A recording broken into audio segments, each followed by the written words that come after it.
एक बार एक गांव में एक साधु रहता था। वह भगवान में बहुत मानता था। वह लगातार एक पेड़ के नीचे बैठकर तपस्या करता था। गांव के सभी लोग उसकी तपस्या इज्जत करते थे।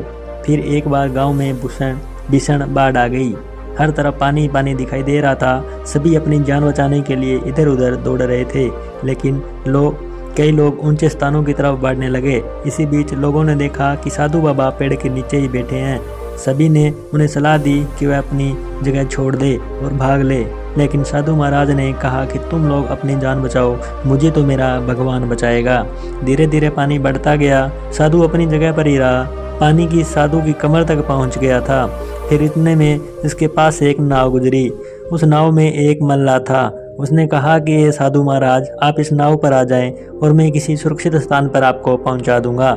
लेकिन साधु ने फिर वही उत्तर दिया कि मुझे मेरा भगवान बचाएगा, मुझे तुम्हारी आवश्यकता की जरूरत नहीं है। नाव वाला भी वहां से चला गया।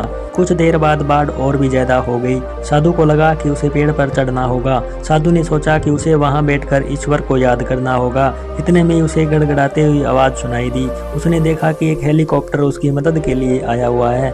उसे हेलीकॉप्टर में से बचाव दल ने एक रस्सी लटकाई और साधु को उसे पकड़ने का आग्रह किया। फिर साधु ने कहा कि मुझे तो भगवान बचाएगा, मैं इसे नहीं पकड़ूंगा। बचाव दल भी यह सुनकर चला गया। कुछ देर बाद उस धारा में साधु बह गया। उसकी मृत्यु हो गई।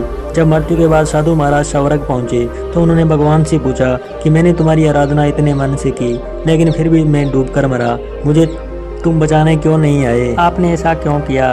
भगवान ने साधु महाराज से कहा कि मैं 3 बार तुम्हारी मदद करने आया। एक बार ग्रामीण के रूप में, एक बार नाव वाले के रूप में और तीसरी बार बचाव दल के रूप में, लेकिन तुम मुझे पहचान नहीं पाए।